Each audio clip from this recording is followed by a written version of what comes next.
So, hi everyone, my name is Ravish and I teach philosophy and literature. And welcome to yet another lecture. In this video, I'm going to discuss about William Blake. But this is going to be a very different video from the previous one क्योंकि मैंने आपकी बात सुन ली है। कुछ लोगों ने बोला था कि सर बायोग्राफिकल स्केचेस को कम से कम डाल लें। इससे क्या होता है कि जो एसेंशियल डिटेल्स हैं वो मिस आउट हो जाते हैं। तो मैंने क्या किया है, इसमें बायोग्राफिकल स्केचेस को ऑलमोस्ट निग्लेजिबल कर दिया है और जितने भी इंपॉर्टेंट डिटेल्स हैं, इंपॉर्टेंट अचीवमेंट्स हैं और उनके इंपॉर्टेंट वर्क, लिटरेरी वर्क हैं और उसके डिटेल्स को मैं इस वीडियो में समझाने वाला हूं ताकि आपके एग्जाम के ऊपर कंप्लीटली फोकस हो सके। देखो, मैं समझता हूं आपकी बात, और एक चीज और है कि आपका जो सिलेबस है वो सिलेबस बहुत वेग है। उसमें राइटर के बारे में दिया है लेकिन राइटर के स्पेसिफिक पोम्स के बारे में नहीं दिया है। तो that makes is very difficult to understand कि कहां से क्वेश्चंस पूछे जाएंगे। बट एटलीस्ट चलो आपका सिलेबस है। जैसे मैं कंपैरिजन के थ्रू मैं बता रहा हूं कि जैसे बिहार पब्लिक सर्विस कमीशन का टीआरई 4, टीआरई 3 में, टीआरई 3, टीआरई 2 में जितने क्वेश्चंस पूछे गए थे वो यूजुअली जो ग्रेजुएशन का सिलेबस है या पोस्ट ग्रेजुएशन का सिलेबस है वहां से सबसे ज्यादा क्वेश्चंस उठाए गए थे। उसी तरीके से मैं दावे के साथ कह सकता हूं कि जितनी भी यूनिवर्सिटी के सिलेबस होते हैं और उस स्पेसिफिक स्टेट के, वहां से सबसे ज्यादा क्वेश्चंस पूछे जाते हैं। So when it comes to JKPSC, so जितने भी जेकेपीएससी के अंदर यूनिवर्सिटीज हैं, अंडर ग्रेजुएशन या पोस्ट ग्रेजुएशन में जो सिलेबस है वहां से क्वेश्चन सबसे ज्यादा होंगे आपके लेक्चरशिप में। और अगर उसने स्पेसिफिक राइटर के बारे में अगर दिया है, जैसे देखो, अगर विलियम शेक्सपियर है, जैसे Shakespeare is not just a poet, he is also dramatist. तो जब राइटर के बारे में दे रहा है ना और पोइट्री को स्पेसिफाई नहीं कर रहा है कि इस पोम को पढ़ना है, इसको नहीं पढ़ना है, तो क्वेश्चन उसके आसपास, उसके सराउंडिंग से भी पूछे जाने के बहुत ज्यादा संभावनाएं हो जाती है। जैसे शेक्सपियर ड्रामेटिस्ट में सबसे ज्यादा फेमस है, पोइट्री में थोड़ा कम है। इवन दो ऐसा माना जाता है कि शेक्सपियर के ड्रामा उतने ही फेमस है जितने उनकी पोइट्री, लेकिन फिर भी आप यूनिवर्सिटी के सिलेबस में देखोगे सबसे ज्यादा उनको ड्रामा पढ़ाई जाती है। तो क्या पता ड्रामा से क्वेश्चंस पूछ दे, क्या पता उसके बायोग्राफिकल स्केचेस से क्वेश्चन पूछ दे। कई बार 5 साल पहले देखोगे यूजीसी नेट में रेगुलरली इस तरह के 1-2 क्वेश्चंस बनते थे कि बायोग्राफिकल स्केचेस से क्वेश्चंस आ जाते थे।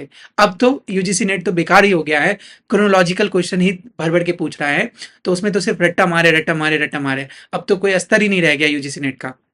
लेकिन मैं ये कहना चाह रहा हूं कि क्वेश्चन कहां से पूछेगा नो वन नोज, लेकिन एक इडियोलॉजी, मतलब एक आपको मैं ये बता सकता हूं कि आपके जो पीजी के सिलेबस हैं और आपका जो यूजी का सिलेबस है उस पर सबसे ज्यादा फोकस करना। और ये जो सिलेबस आपको दिया गया है, जैसे शेक्सपियर दिया गया पोइट्री के सेक्शन, पोइट्री सेक्शन में, उसी तरीके से जैसे आज विलियम ब्लेक को पढ़ने वाले हैं, तो ब्लेक का जितने भी पोम्स होंगे, जितने भी वर्क्स होंगे आपके अंडर ग्रेजुएशन में, पोस्ट ग्रेजुएशन में, आपके स्टेट के अंदर, उसको पढ़ना।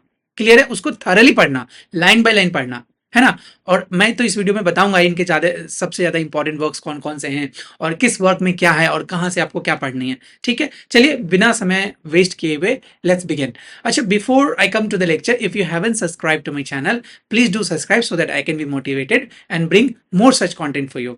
Along with that, you can also join my Telegram channel. अच्छा, कुछ लोगों का ये भी था कि सर मॉक टेस्ट मैं लूंगा, और मॉक टेस्ट के साथ साथ, मतलब अभी नहीं, कुछ समय के बाद मैं 8-10 मॉक टेस्ट आप लोग का ले लूंगा जिसमें 30 से 50 क्वेश्चंस होंगे, है ना। आप सबको बनाना है, इसके लिए आपको टेलीग्राम चैनल ज्वाइन करना पड़ेगा, वहां पे I will share the description. उसके साथ साथ एक चीज और है कि मैं अब पीडीएफ भी आपको प्रोवाइड कराऊंगा टेलीग्राम चैनल पे। तो आप जो भी मतलब आप इसके लिए सब्सक्राइब कर लेना, मेरे टेलीग्राम चैनल को ज्वाइन कर लेना। ठीक है, तो चलिए शुरू करते हैं विलियम ब्लेक के बारे में। देखो, ब्लेक जो था ना, he was born in 1757 to 1827। अब ब्लेक के बारे में आपको 2 चीजें सबसे पहले याद रखनी है। ब्लेक कोई इस ऐसा वैसा रोमांटिक पोएट नहीं था कि जिस तरह से हम जॉन कीट्स को देखते हैं, पर्सी बाइसी शैली को देखते हैं, वर्ड्सवर्थ को देखते हैं, एस.टी. कॉलिंस को देखते हैं, साउदी को देखते हैं, है ना। ये बिल्कुल डिफरेंट पोएट था, रोमांटिक एज का सबसे इंपॉर्टेंट पोएट भी था, डिफरेंट काइंड ऑफ पोइट्री भी लिखता था। क्यों? क्योंकि इसके जो वर्क्स होते थे ना, वो सिर्फ और सिर्फ पोइट्री के सेक्शन में नहीं देखा जाता था, बल्कि एक तरह से इसको आर्टिस्ट देखा जाता था, आर्टिस्टिक वर्क की तरह देखा जाता था। क्यों? क्योंकि initially he was an artist. उनका जो काम था, इनग्रेवर का काम था। इनग्रेवर कौन होते हैं? जैसे आप अगर कहीं घूमने गए, है ना, पहाड़ों में गए, कहीं भी चले गए घूमने के लिए, तो जब वहां से आप सुविनियर खरीदते हो तो सुविनियर के ऊपर कोई ग्रेव करने वाला भी होता है। देखोगे आप अगर की चेन खरीदोगे तो उस पर इनग्रेव होती है, नेम्स इनग्रेव होते हैं, है ना। इवन आजकल छोटे छोटे राइस के दानों में भी लोग इनग्रेव करना शुरू कर दिए। तो ही वॉज ऑल्सो एन इनग्रेवर, और वहां से इनकी लाइफ की शुरुआत होती है, क्योंकि उनकी पोइट्री के अंदर आप देखोगे जो पोइट्री होती थी वो इनग्रेव्ड होता था, है ना, आर्टिस्टिक होता था। एक चीज और था कि जितने भी रोमांटिक एज के राइटर थे उसके अंदर आप देखोगे ज्यादातर रिलीजियस सेंटिमेंट नहीं होते थे, लेकिन विलियम ब्लेक के अंदर आपको रिलीजियस सेंटिमेंट देखने को मिलेगा, और ये भी वो भी प्योर फॉर्म में। ऐसा नहीं कि चर्च के बारे में ये बातें करेगा, ऐसा नहीं कि ये ओल्ड टेस्टमेंट के बारे में बातें करेगा। No, he is not going to talk about such things. He is going to talk about the real experience, या फिर एक तरह से कह सकते हैं कि जो मतलब डायरेक्ट जो कनेक्शन होता है गॉड का, है ना, एक मिस्टिक वे में इनकी इनकी इनकी वर्क मैनिफेस्टेड है। चलिए शुरू करते हैं। Lyrical beauty, prophetic vision and technical social and political critic थे ये, है ना। अब देखो एक चीज और है before I come to that, क्योंकि इसकी जो इमेजिनेशन है, मुझे तो कभी कभी ये सोच के हैरत होती है कि जितने भी वेस्टर्न कल्चर के लोग हैं, खासकर जब हम क्रिश्चियनिटी की बात करते हैं तो क्रिश्चियन लोगों के अंदर विजन बहुत आते थे। वैसे आते तो सारे रिलीजन में विजन है, आप जितने भी रिलीजियस टेक्स्ट को पढ़ लोगे थियोलॉजी के अंदर, वो सब में कहीं ना कहीं विजन आए हैं, लेकिन क्रिश्चियंस के साथ सबसे ज्यादा है, क्रिश्चियंस को सबसे ज्यादा विजन आते हैं। उसी तरीके से हमारे विलियम ब्लेक एक एक्सेप्शनल राइटर थे जिनको विजन आता था, है ना। उनको कभी कभी ऐसा विजन आता था कि he might have seen a God, he might have seen angel, है ना, और वहां से मैनिफेस्ट होती थी इनकी पोइट्री, वहां से मैनिफेस्ट होता था इनका आर्ट। तो एक सेंस में कह सकते हैं कि जो रिलीजियस सेंटिमेंट था इनका, वो एक सोसाइटल रिलीजियस सेंटिमेंट से बहुत अलग था। वो चर्च पे विश्वास नहीं करते थे, बल्कि वो विश्वास करते थे डायरेक्ट हेवन से, है ना। इसलिए देखो कहते हैं ना, he claim to have a vision of angel, God and spiritual being. देखो यहां से भी क्वेश्चन बन सकता है, कौन सा ऐसा पोएट था जो क्लेम किया था कि he had a vision of angels, God and spiritual being, जहां से उनकी पोइट्री इंस्पायर्ड होती है। देखो क्वेश्चन बनाने का तरीका इस तरह से क्वेश्चन बनाए जा सकते हैं, इसलिए मैं ये सारी डिटेल्स इंक्लूड करता हूं। खैर इनका जो बायोग्राफिकल स्केचेज है उसको तो मैंने ऑलमोस्ट हटा दिया है। ही वॉज ऑल्सो एन इनग्रेवर, जो कि उनको बहुत हेल्प किया उनके आने वाले पोइट्री को। देखो उन्होंने अपने प्रोडक्शन को बोला था इल्यूमिनेटेड बुक्स, विच मीन्स की जो बुक थी, बुक को इस तरह से सजाया जाता था कि उसके ऊपर इनग्रेव की जाती थी पोइट्री, है ना। तो एक आपको इसका ये टाइटल याद रखना है कि विच is a unique art from where he combined his poetry and design on the same plate, which means there was a plate on which he used to write, और उसको उस पोइट्री से सजाते थे, और उस पोइट्री से सजाने के बाद उसके ऊपर इनग्रेव करते थे अपनी पोइट्री को। This is the way he used to write. और उनकी जो पोइट्री होती थी उसके अंदर रिलीजियस टोन होते थे, प्रोफेटिक विजन होते थे, है ना, और जितने भी रोमांटिक एलिमेंट्स हैं, हमने ऑलरेडी रोमांटिक एज को पढ़ रखा है, तो रोमांटिक एज के जो भी एलिमेंट्स हैं वो उसमें रहता था। देखो एक टर्म आपको याद रखना है कि ये जो मेथड था लिखने का, ये मेथड था इनग्रेव करने का, उसने इस मेथड का नाम दिया था रिलीफ इचिंग। रिलीफ इचिंग, है ना, which allowed for a powerful synthesis of text and image, each illuminating the other, which means की both were fulfilling each other. Text image को फुलफिल कर रहा था, इमेज टेक्स्ट को फुलफिल कर रहा था। सिंपल समझो कि जब एक पेंटर पेंटिंग करता है और उस पेंटिंग के ऊपर पोइट्री लिखता है, तो that makes painting much more beautiful, much more artistic, है ना, और वो थियोरिटिकल हो जाता है एक सेंस में। उसी तरीके से इनकी पोइट्री होती थी, इसी तरह से इनके आर्टिस्टिक और लिटरेरी क्रिएशन होता था। इनका जो मैरिज था कैथरीन के साथ, कैथरीन के साथ ये वर्क करते थे, कैथरीन से इंस्पायर्ड होते थे, है ना। उसके बाद इन्होंने एक चीज बोला था, फेमसली डिक्लेयर किया था, I must create a system और be enslaved by the another man's, which means he wanted to create something different जो अदर राइटर नहीं कर रहे थे, चाहे वो स्पिरिचुअलिटी में हो, चाहे वो रिलीजन में हो, चाहे वो पॉलिटिक्स में हो, चाहे वो आर्ट में हो, चाहे वो कल्चर में हो, है ना। क्योंकि इनका देखोगे, इनका सपोर्ट भी देखोगे बहुत वोकली सपोर्ट कर रहे थे, चाहे फ्रेंच रिवॉल्यूशन हो, है ना, या फिर एक तरह से फ्रीडम की बात हो, फर्टिनिटी की बात हो, है ना, वो अपने थॉट को एक्सप्लिसिटली एक्सप्रेस करते थे, है ना। इसलिए फिर कहता है द अच्छा, इनका जो नेक्स्ट जो सबसे इंपॉर्टेंट वर्क है वो है song of innocence and experience, जहां से मोस्टली क्वेश्चंस पूछे जाते हैं और हर यूनिवर्सिटी के सिलेबस में है, विच इज एक्सेसिव, मतलब जो कि एक्सेसिबल है और वाइडली स्टडीड है। यहां से क्वेश्चन सबसे ज्यादा बनते हैं। इसका पूरा टाइटल था the song of innocence end of experience, seeing the two contrary state of the human soul, which was published in 1794. One of the major work जहां से क्वेश्चंस आएंगे। और ये जो है ना एक तरह से कॉन्ट्रास्टिंग पर्सपेक्टिव है लाइफ, चाइल्डहुड और डिवाइन का। एज आई ऑलरेडी मेंशन्ड कि इनको विजन आते थे, प्रोफेटिक विजन आते थे, तो वो सारी की सारी चीजें इनके वर्क्स में आपको दिखेगा। अब ये जो वर्क है song of innocence and song of experience, दोनों सेपरेटली वर्क पब्लिश हुई थी। एक 1789 में पब्लिश हुई थी जो कि इवोक करता है चाइल्डहुड की प्योरिटी को। दे माइट आस्क यू, नाम से पता चला है सॉन्ग ऑफ इनोसेंस। तो इनोसेंस जो चाइल्ड के अंदर इनोसेंस होता है, जो ह्यूमन के अंदर इनोसेंस होता है, उनका कहना था, उनका मानना था। देखो this is a philosophical way of writing poetry because there is a contrast between two elements, two basic elements that needs that requires to be a human being. जैसे कि एक तरफ आपको इनोसेंस चाहिए और एक तरफ आपको हार्श क्रूअल एक्सपीरियंस चाहिए, है ना। जैसे अगर मान के चलो जैसे लैम्ब है, जैसे इनका एक वर्क है द लैम्ब, पोइट्री, इसके अंदर पोइट्री है द लैम्ब। लैम्ब जो होता है ना बहुत इनोसेंट होता है, लेकिन टाइगर जो होता है वो इनोसेंट नहीं होता है, वो मतलब बहुत ही ज्यादा कह सकते हैं कि क्रूर होता है। एक तरह से उसकी आंखें डरावनी होती है, मतलब वो एक रियल लाइफ को रिप्रेजेंट कर रहा है, रियल स्ट्रगल को रिप्रेजेंट कर रहा है ना। और इनोसेंस अलोंग विद दैट, तो कहता है कि इनोसेंस और क्रुएलिटी दोनों ही एक तरह से कह सकते हैं कि हमारे लिए इंपॉर्टेंट है, एक लाइफ के लिए इंपॉर्टेंट है, एक ह्यूमन के लिए इंपॉर्टेंट है ना। और you can not separate these two things from one another. तो यहाँ पे एक बाइनरी फ्लो चल रहा है अंडरस्टैंडिंग का। तो सॉन्ग ऑफ इनोसेंस के अंदर चाइल्डहुड की प्योरिटी, फेथ, हार्मनी, नेचर, इन सब के बारे में चर्चा की गई है, इन सब के बारे में बातें की गई है। एक्सप्लिसिटली ये इन सारी चीजों के बारे में लिखते हैं। जैसे एग्जाम्पल के थ्रू द लैम्प, आप इसको लाइन बाय लाइन थॉरली पढ़ना। द चिमनी स्वीपर, जैसे एक और चिमनी स्वीपर है, ये इनोसेंस वर्जन है, लेकिन जब पढ़ोगे आप एक्सपीरियंस वर्जन में तो चिमनी स्वीपर वहां पे जो ब्रूटल बच्चों के साथ जिस तरह से काम कराई जा रही थी फैक्ट्रियों में, उसको एक्सप्रेस किया। देखो यूजीसी नेट ने मुझे लगता है 2023 या 2024 में यहां से क्वेश्चन पूछा था। चिमनी स्वीपर जो वर्क है वो सॉन्ग ऑफ एक्सपीरियंस के अंदर किस चीज के बारे में बातें करता है।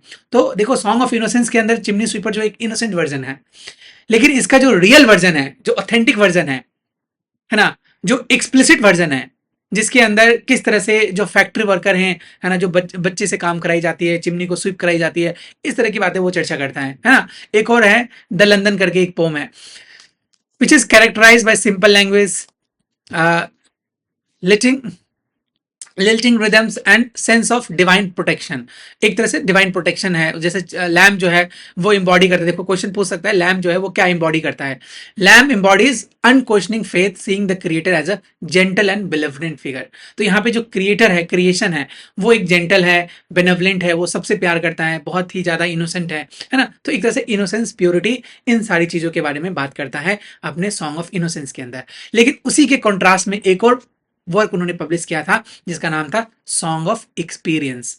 तो सॉन्ग नाम से पता चला song of experience, which means कि जो रियल लाइफ का एक्सपीरियंस है उसको ये एक्सप्रेस करने वाले हैं, हार्श रियलिटी के बारे में एक्सप्रेस करने वाले हैं, एडल्ट वर्ल्ड के बारे में, एडल्टहुड के बारे में, है ना। जब मैन ग्रो होता है तो कितना ज्यादा उसको सफर करना पड़ता है ना। Exposing the corrupting influence of society, religion and reason. Even though I said he is a religious person, but he is not that religious. उस तरह का रिलीजन को फॉलो नहीं करता था वो कि चर्च में विश्वास रखना, है ना। इसका अपना अलग फेथ था, वो डायरेक्ट गॉड के साथ एक तरह से संवाद कहना होता है ना। इसलिए प्रोफेटिक विजन, अचानक से उसको एंजल दिखते थे, उनको लगता था कि हर इंसान केपेबल है डायरेक्टली गॉड से मतलब कनेक्ट होने का। एक ट्रांसडेंटल फेथ कह सकते हैं इसको, ट्रांसडेंटल फेथ।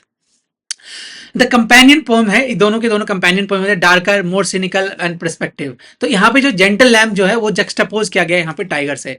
उधर लैम्प है, इधर टाइगर है, और टाइगर जो है वो एक तरह से टेरिफाइंग एस्पेक्ट ऑफ क्रिएशन है। वहां पे लैम्प जो है गॉड का क्रिएशन बहुत ही इनोसेंस है, बहुत ही चार्मिंग है, बहुत ही लवेबल है। लेकिन on the other hand song of experience के अंदर जो टाइगर है वो बिल्कुल उसके ऑपोजिट है, ही इज टेरिफाइंग, है ना। और उसी का एक और वर्जन है the chimney sweeper song of experience के अंदर, जिसके अंदर मैंने बताया हिपोक्रेसी, सोसाइटी जो एक्सप्लॉइट करता है चिल्ड्रन को, है ना। और एक और पोम है लंदन। लंदन जो है it paints a bleak picture of a city plague by the poverty, disease and operation.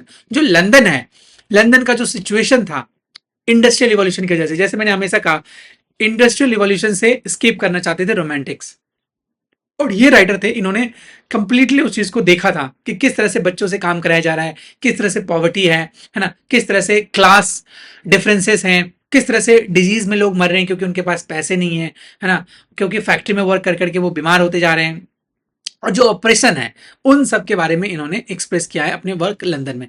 देखो, लंदन आपके लिए इंपॉर्टेंट पोम रह गया, द चिमनी स्वीपर दोनों वर्जन, और द टाइगर और the lamp, these four are some of the most important work by William Blake, जहां से क्वेश्चंस बनेंगे।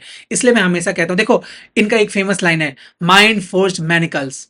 माइंड फोर्स मैनिकल्स एक टर्म है, इसको याद रख लेना। ये टर्म कॉइन किया गया था पोइट्री के अंदर, लंदन पोइट्री के अंदर, जिसका मतलब है, डायरेक्ट क्वेश्चन पूछ सकता है, जिसका मतलब होता है कि जब मेंटली अपने आप को हम सीमित कर लेते हैं, है ना। एक होता है कि कोई आपको चेन में जकड़े हुए है, आपके हाथ बांध दिए गए, आपके पैर बांध दिए गए, लेकिन यहां पे क्या है ना, आप मेंटली हाथ और पैर आपके बंधे हुए हैं, इसकी बात करता है वो, है ना। तो ये पोम बहुत इंपॉर्टेंट है, इसको जरूर पढ़ना, यहां से क्वेश्चंस बनने के बहुत सारे संभावनाएं हैं। फिर भी आप देख लेना, मैच कर लेना अपनी यूनिवर्सिटी के अंडर ग्रेजुएट और पोस्ट ग्रेजुएट के सिलेबस को। Now prophetic books and mythology of his own, क्योंकि ऑब्वियस बात है माइथोलॉजी, क्योंकि इनको विजन्स आते थे। तो कहता है, dissatisfied with existing religious and philosophical framework, obviously he was disinterested in those things जो कि लोगों ने करप्ट कर दिया था। तो वो अनकरप्टेड वर्ल्ड को जानना चाहते थे, वो अनकरप्टेड रिलीजन को समझना चाहते थे, है ना। तो इसको प्रोफेटिक बुक भी माना जाता है। आप इसको याद रखना कि this was a prophetic book, जिसके अंदर उन्होंने कुछ कैरेक्टर्स के बारे में बातें की है, और जो कि एक तरह से एपिक पोम है, which are populated by the cast of symbolic characters who represents different faculty of human psyche। तो एग्जाम में क्वेश्चन पूछ देगा, in which poem do we find the different faculty of human psyche, है ना, and cosmic forces in Blake's poetry। इस तरह के question पूछ देगा, तो उसका राइट आंसर होगा प्रोफेटिक बुक्स, जिसके अंदर कुछ इंपॉर्टेंट कैरेक्टर्स हैं, माइथोलॉजी फिगर है, जैसे Urizen, which is a powerful and often tyrannical figure representing reason, law and oppressive forces that establishes religion. तो सिंपल है, यहाँ पे जो क्रिएटर है ना मटेरियल वर्ल्ड का, वो एक तरह से फॉलन स्टेट की तरह देखा गया है। मतलब कि इसमें ये दिखाया गया है कि जो ओल्ड टेस्टामेंट है ना, वो ओल्ड टेस्टामेंट एक तरह से रिप्रेसिव है, इंसान के अंदर, इंसान के ऊपर थोप दिया गया है। ऑब्वियस बात है, he was a religious person, but ये उस तरह के रिलीजन पे विश्वास नहीं करते थे, उस तरह के चर्च पे विश्वास नहीं करते थे जहां पे लोग इकट्ठे होते हैं आपस में और संडे को मिलते हैं और चर्च के बारे में बातें करते हैं, या फिर कोई बाइबल को रीड करते हैं।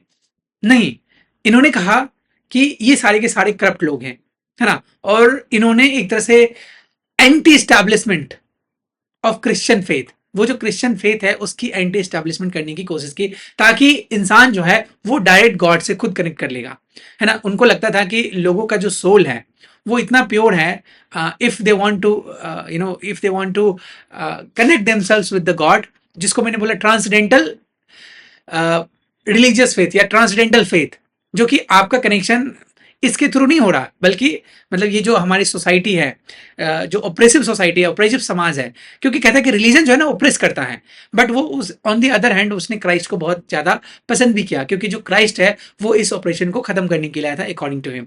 ठीक है, उसी तरीके से लॉस एक कैरेक्टर है जो कि एम्बॉडीमेंट करता है इमेजिनेशन एंड आर्टिस्टिक क्रिएशन को, that constantly strive the redeem of a fallen world through his creative endeavors, which means कि जो लॉस्ट जो कैरेक्टर है वो सिग्निफाई कर रहा है, वो इम्बॉडी कर रहा है एक न्यू आर्टिस्टिक क्रिएशन को, जो कि ये जो स्ट्राइविंग वर्ल्ड है ना, जो काफी बिखरा हुआ वर्ल्ड है ना, उसको क्या करता है एक तरह से मतलब पावर देता है सेंस में। फिर देखो लुवा, एक another character that represents love, passion, and then Tharmas that represent the bodily and the senses, body और सेंसेस को, जो हमारे फिजिकल सेंस, जो हमारे 5 इंपॉर्टेंट सेंसेस होते हैं। तो ये 4 कैरेक्टर आपको याद रखना है, ये चारों कैरेक्टर कुछ ना कुछ रिप्रेजेंट कर रहे हैं। तो अगर क्वेश्चंस आएगा तो faculty of human psych and cosmic forces का जो रिप्रेजेंटेशन है वो किस पोइट्री में, इस तरह के क्वेश्चंस पूछे जा सकते हैं। और मेजर प्रोफेटिक बुक जो इनका है उसमें से आता है the marriage of heaven and hello. यहाँ से देखो यूजीसी ने कई बार क्वेश्चन पूछा है, the marriage of heaven and hello, और ये शायद पीजी के सिलेबस, हमारे यहाँ पीजी के सिलेबस में है, आपके यहाँ है कि नहीं है आप एक बार देख लेना, इसको जरूर पढ़ना, बहुत इंपॉर्टेंट वर्क है। नेक्स्ट है अमेरिका अ प्रोफेसी, यहाँ से क्वेश्चंस नहीं आएंगे, ये यूनिवर्सिटी के सिलेबस में मैंने कहीं नहीं देखा है, लेकिन the marriage of heaven and hello यहाँ से जरूर क्वेश्चन आएंगे, आपको इसको थर्डली पढ़ना है। Europe of prophecy, the book of Urizen, Milton and Jerusalem, ये सारे के सारे इनके इंपॉर्टेंट वर्क हैं। और specially the marriage of heaven and hell which is particularly important work, जो कि एक तरह से कलेक्शन है प्रोवर्ब का और satirical critic of conventional morality and famous argument है उसके अंदर। जहां पे देखो एक उसने बोला था विदाउट कॉन्ट्रेडीज इज नो प्रोग्रेशन, ये डायरेक्ट ऐसे स्टेटमेंट दे देगा and they will ask you कि ये जो स्टेटमेंट है, ये इन बिटवीन जो लाइन है, ये कहाँ से ली गई है, then you have to answer those things. इसलिए मैं कहता हूँ थरली आपको 2 से 3 बार इस इंपॉर्टेंट पोइट्री को पढ़ना है, the marriage of heaven and hello, इसको पढ़ना है। He was also a precursor of romantic, यहाँ से डायरेक्ट क्वेश्चन बन सकता है इसमें से कौन से ऐसा राइटर है जो कि प्रिकर्सर था रोमांटिक के, जिसको ट्रांजिशनल पोइट भी कहते हैं, याद रखना प्रिकर्सर थे रोमांटिक के। तो फर्स्ट जनरेशन से पहले आते हैं। वैसे यूनिवर्सिटी आपके सिलेबस में इसको पहले देना चाहिए था, लेकिन आपके सिलेबस में इसको बाद में दिया गया है। But anyway, the primary of imagination, Blake के लिए इमेजिनेशन जो था it was not merely fancy but divine power within humanity. वो जो डिवाइन पावर होता है within humanity, which means की कहता है कि which means by which the eternal could be perceived, जो इटर्नल है उसको देखा जाता है, जैसे प्रॉफिटिक विजन जैसे मैंने बोला है ना, ट्रांसडेंटल फेथ जैसे मैंने बोला है ना, फेथ में मतलब ट्रांसेंड हो जाना गॉड में, ट्रांसडेंट हो जाना मतलब रिलीजन में, समझ रहे हो ना। एक एलिवेशन, एक एलिवेटेड थिंकिंग, एक एलिवेटेड इमेजिनेशन की बात करता है।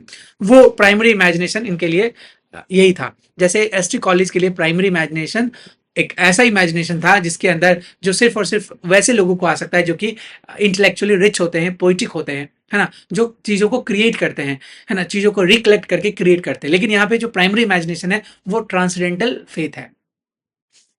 Then individualism and rebellion, Blake fierce individualism and his rebellion against from his tyranny. जैसा मैंने बोला, जैसे पॉलिटिकल, रिलीजियस, इंटेलेक्चुअल, है ना, या फिर एक तरह से कह सकते हैं कि मैंने जैसे एग्जांपल दिया कि जैसे रिलीजियस सेंटिमेंट जो लोगों के अंदर होता है, तो उन लोगों ने क्या करते हैं, एक चर्च को क्रिएट कर लेता है और वहां पे मिलते हैं लोग आपस में, तो ये एक तरह से उनको टायरनी की तरह दिखता है ना।